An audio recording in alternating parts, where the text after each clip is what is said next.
intertidal zone is where the land meets the sea. It is the area between high tide and low tide.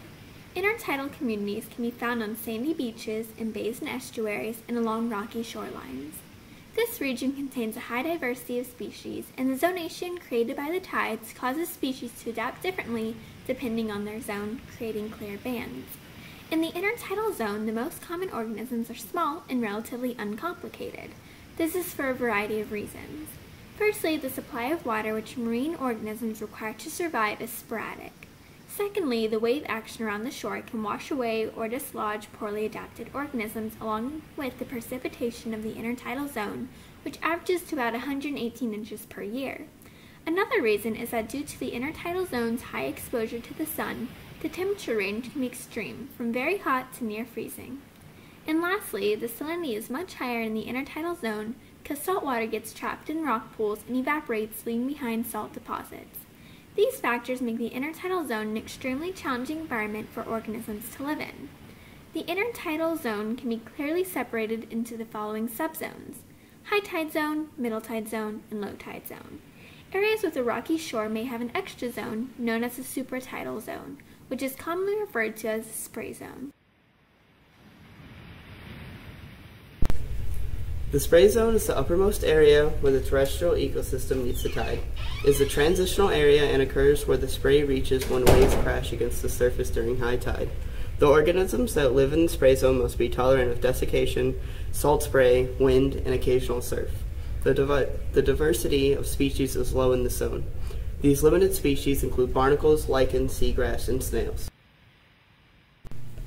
The high tide zone is flooded only during high tide.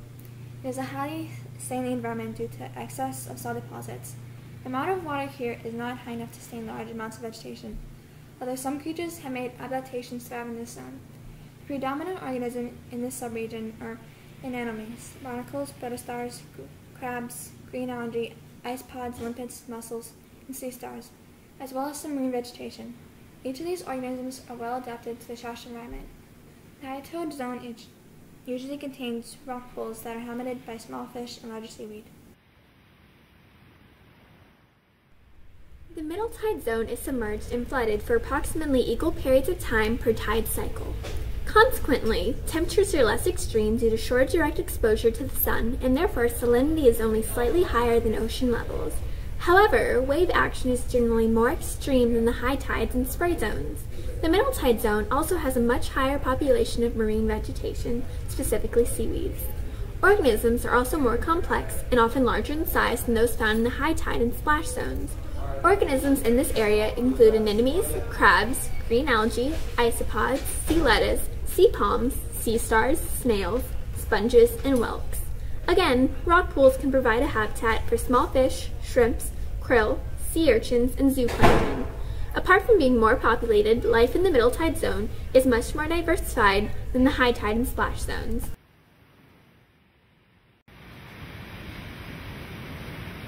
The low tide zone. This subregion is mostly submerged. It is only exposed at the point of low tide. The area is teeming with life. Organisms in this zone generally are not well adapted to periods of dryness and temperature extremes found in other subzones. Some of the organisms found in this area are abalones, brown seaweed, hydroids, sea cucumber, shrimp, sponges, surfgrass, seaworms, and whelks. Creatures in this area can grow to larger sizes because there is more energy in the localized ecosystem due to the diverse life and because the water here is shallow enough to allow plenty of light to reach the vegetation to allow substantial photosynthesis, and the salinity is almost at normal ocean levels. This area is also protected from large predators such as large fish because the water levels are still fairly low.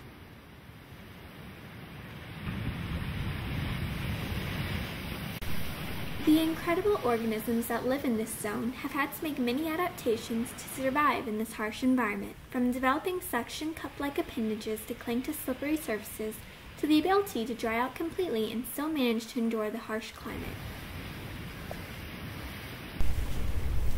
A good example of this is the hermit crab, which because of its portable home in a form of a shell does extremely well as it is sheltered from the high temperature range and is even able to carry water along with it using its shell. The hermit crab is a type of crab that doesn't have a very hard shell. They aren't true crabs as they must use other animals' old shells for protection. As the hermit crab grows in size, it must find a larger shell. The hermit crab is a crustacean, and there are about 500 different species of hermit crabs around the world. Most hermit crab species live on the ocean floor, but many live on land.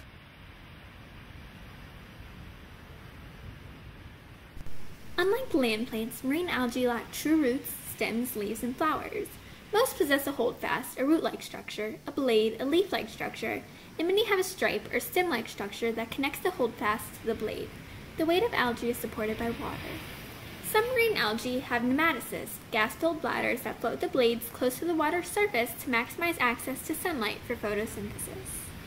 Marine algae can range in size from microscopic phytoplankton, free-floating single-celled algae, to 150 feet tall for giant kelp, Macrocystis viperia, which grow in underwater coastal forests. The purple sea urchin is a spiny, hard-shelled animal that lives on the rocky seafloor. It is found off the west coast of North America in the Pacific Ocean. It lives from the intertidal zone down to depths of about 33 feet. These spherical marine invertebrates move very slowly along the intertidal zone. They average about 8.5 centimeters across.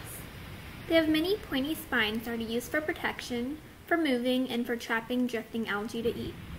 Each of these spines are about 1 to 3 centimeters in length.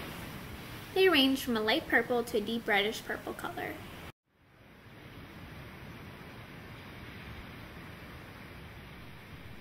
There are some 2,000 species of sea star living in all the world oceans. Only about 30 of these sea star species inhabit the intertidal zone. They can be encountered from the shore to a depth of approximately 100 feet on the Pacific coast of Merker. These carnivorous invertebrates can live up to 35 years and can weigh up to 11 pounds. The Vistar giganteus, one of the largest sea stars in the intertidal zone, can go up to about 2 feet in length. Fucus vesiculus, known by the common name bladder rat, is a type of rockweed seaweed found on the coast of the North Sea. They have tiny air-filled bladders to help buoy the plant to the surface to aid in photosynthesis. They are usually seen in colonies by the thousands, coating rocks in an enormous green blanket. Humans are highly dependent on intertidal habitats for food and raw materials. Over 50% of humans live within 60 miles of the coast. Due to our proximity to the intertidal zone, this precious land is being polluted at an alarming rate. 80% of the pollution to the marine environment comes from the land. One of the biggest issues is runoff sewage drainage, where the waste from our sewage system is pumped out onto the shoreline and into the ocean. This is devastating to the life found here in the intertidal zone.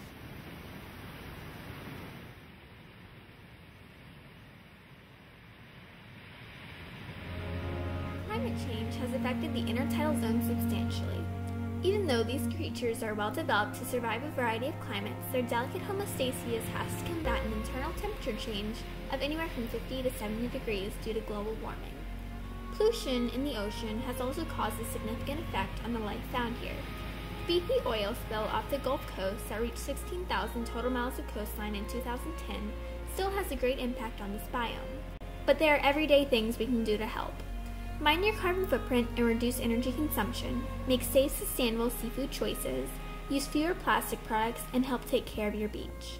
For more tips, you can go to ocean.nationalgeographic.com.